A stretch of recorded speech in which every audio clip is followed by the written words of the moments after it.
Hello everyone, welcome to Inconvenient Truths. I'm your host, Jennifer Zeng. Today I will talk about two issues, how and why I feel that the situation of free speech in the US could be worse than in communist China, how and when I gained my first impression and made my first judgment on Donald Trump, and why I choose to speak out now.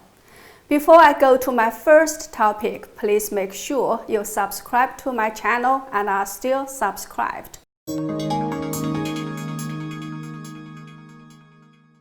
Several days ago, an investigative reporter from the Epoch Times interviewed me about the censorship I experienced on social media platforms, and after replying to her questions via email, I suddenly realized that I'm practicing self-censorship in the US now, and this is something that I didn't even do in the CCP's labor camp.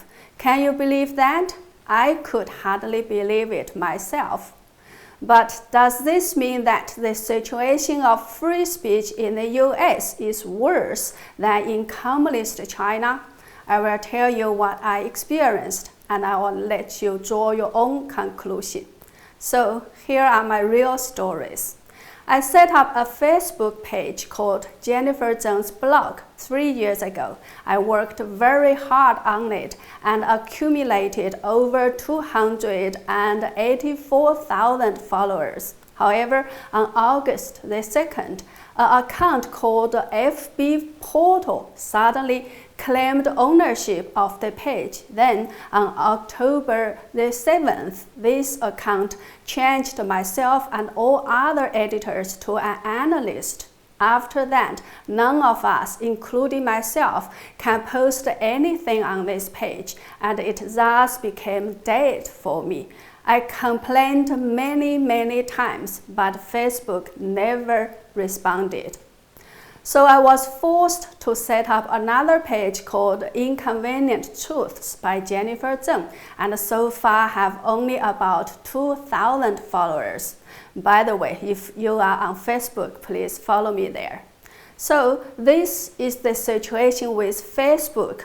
When someone was trying to share my article about the censorship I experienced, Facebook didn't allow her to share.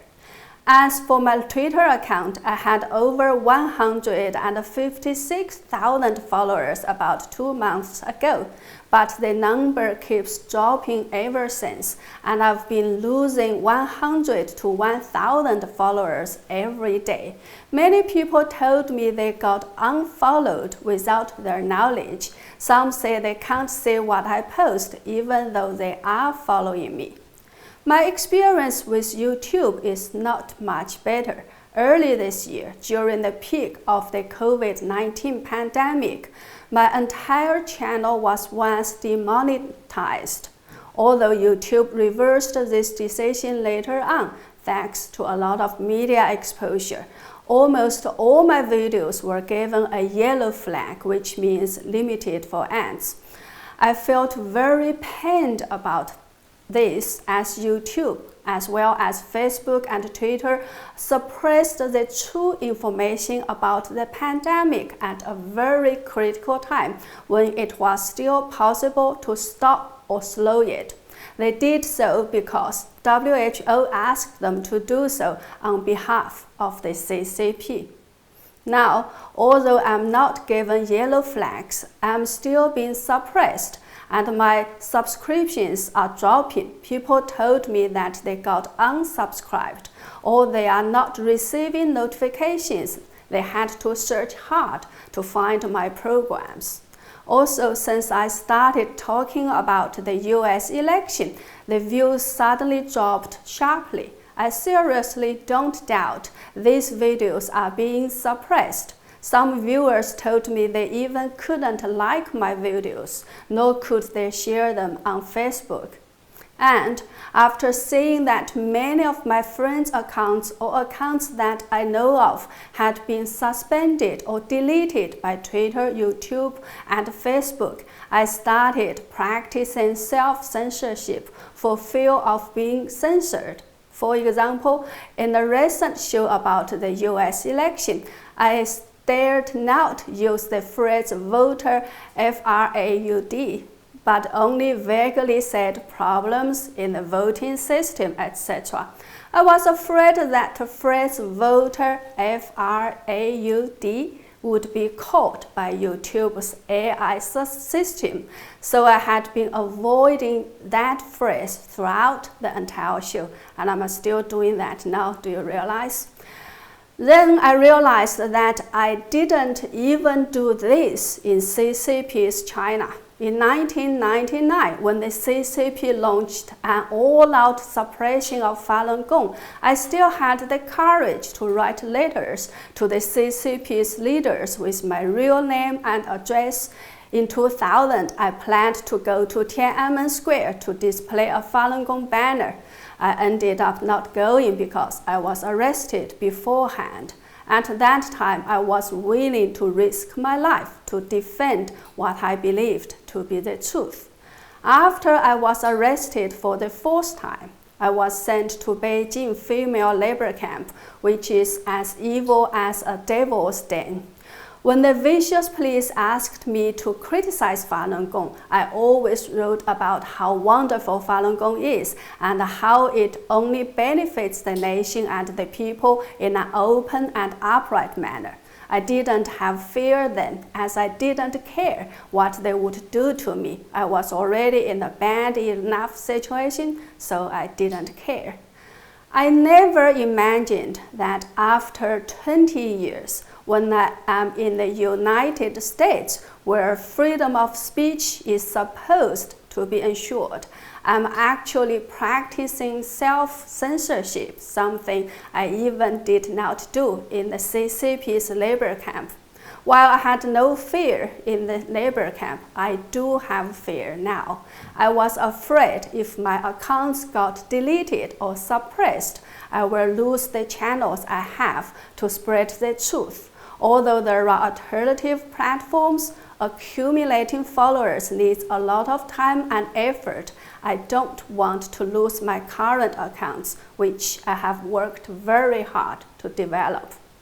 This is the reality of America now. Isn't it sad? Next, let's move to our second topic. But before that, let's watch a 1-minute video first. 这个新冠啊，这个东西啊，它是最不利于欧美的，最有利于朝鲜和中国的，所以咱还死了4000人，是吧？但是你死4000人和美国死22万人比，你等于一个人都没死嘛，对吧？咱们等于差不多也是接近零感染，接近零死亡，14亿人死了4000人，那根本就等于没人得病，没人死嘛。就这你看，现在还有这么多人戴口罩，你看，咱们这你看还有多少人还在那戴口罩？哎呀，我刚从美国回来上个月，哇，真是回来我都懵了，这么多人还在戴口罩。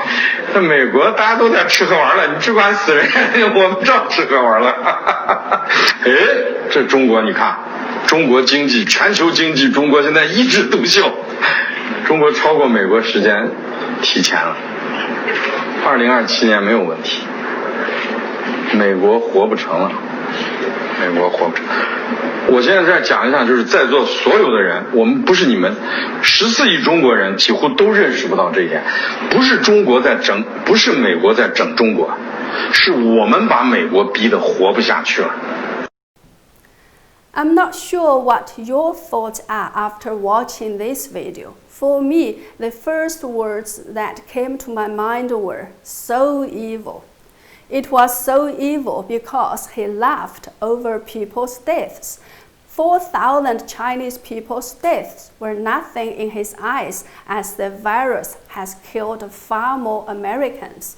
It was so evil as he believed that the virus is in the best interest of North Korea and China and is in the worst interest of Europe and America. And he laughed and was so happy about the fact that China's economy was the only one in the entire world doing well because of the virus, and that China can catch up with the US ahead of time, and that we are making it impossible for the US to survive, or we are pushing the US out of existence. However, the purpose of me showing everyone this video here is not to discuss how evil a CCP scholar could be, but to illustrate an idea of how ill the US system already is. After translating this video, I did some research about the person who made such an evil speech publicly.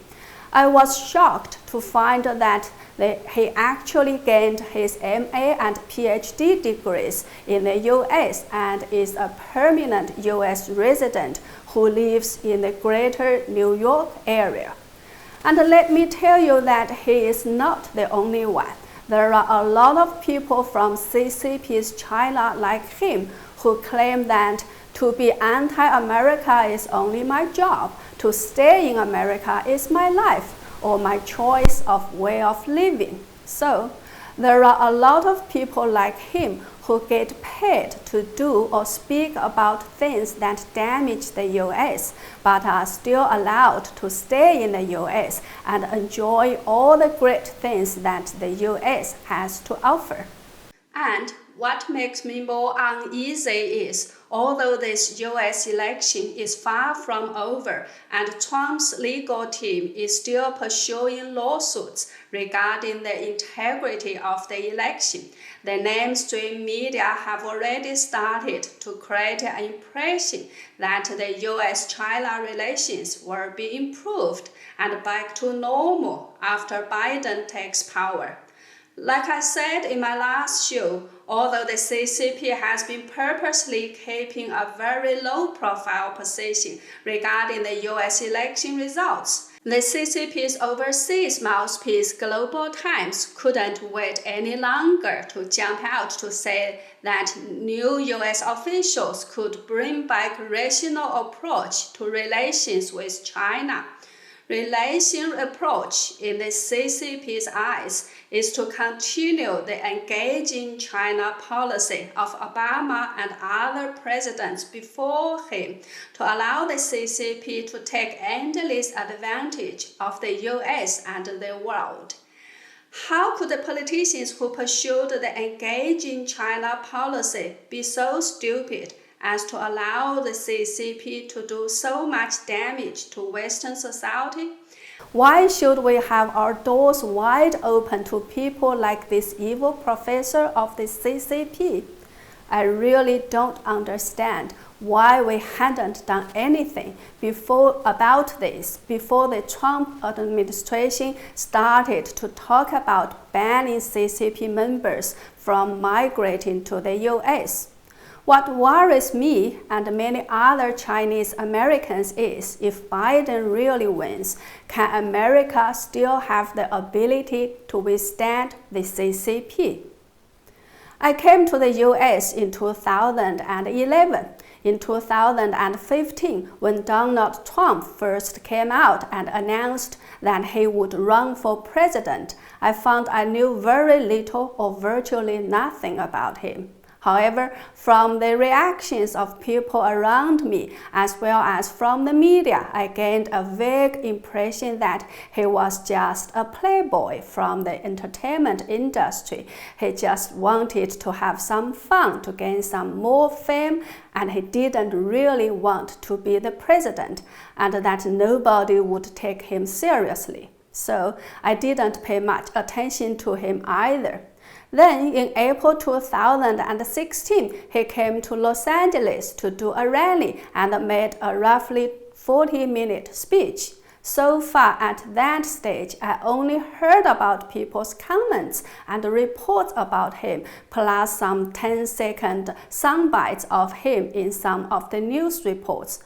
But I never heard directly from himself. On that day, there had been hours of live streaming of the protests against him outside his rally, but no reports about what he actually said. So I watched his speech online. That was the first time I heard him talking directly. I watched 12 minutes of his speech, then I shut it down. I shut it down not because I didn't want to listen anymore, but because I felt I didn't need to listen more to know who he was and what he stood for. And you know what? I found myself agreeing to every sentence he said in that 12 minutes. I remember his main points were: 1. America first. 2. We need to build a wall. For me, these were just common sense and so correct. Why couldn't an American presidential candidate put America's interest first? Why, as a sovereign nation, can't America build a wall to defend its sovereignty, just like every family would put a lock on its door, right? From then on, I really didn't understand why the media and so many people were so mad about Trump. Sure, he did say that a lot of bad people have come to the US through illegal channels, but he never said that immigrants or Mexicans were rapists. The media just distorted his speech as much as they liked, so that they could label him as a racist or fascist or any other bad names. I see with my own eyes how far this political correctness has gone, and now, with the battle surrounding this most critical election, this political correctness is developing into something more crazy, more corrupt, and even criminal. Actually, these thoughts have been hovering around my mind for quite some time. Perhaps it is a very bad time to say them out loud now, as so many people believe that there is no way that Trump can win this election, and there are quite a few people who supported Trump before backing off from their previous positions. But I am not one of them.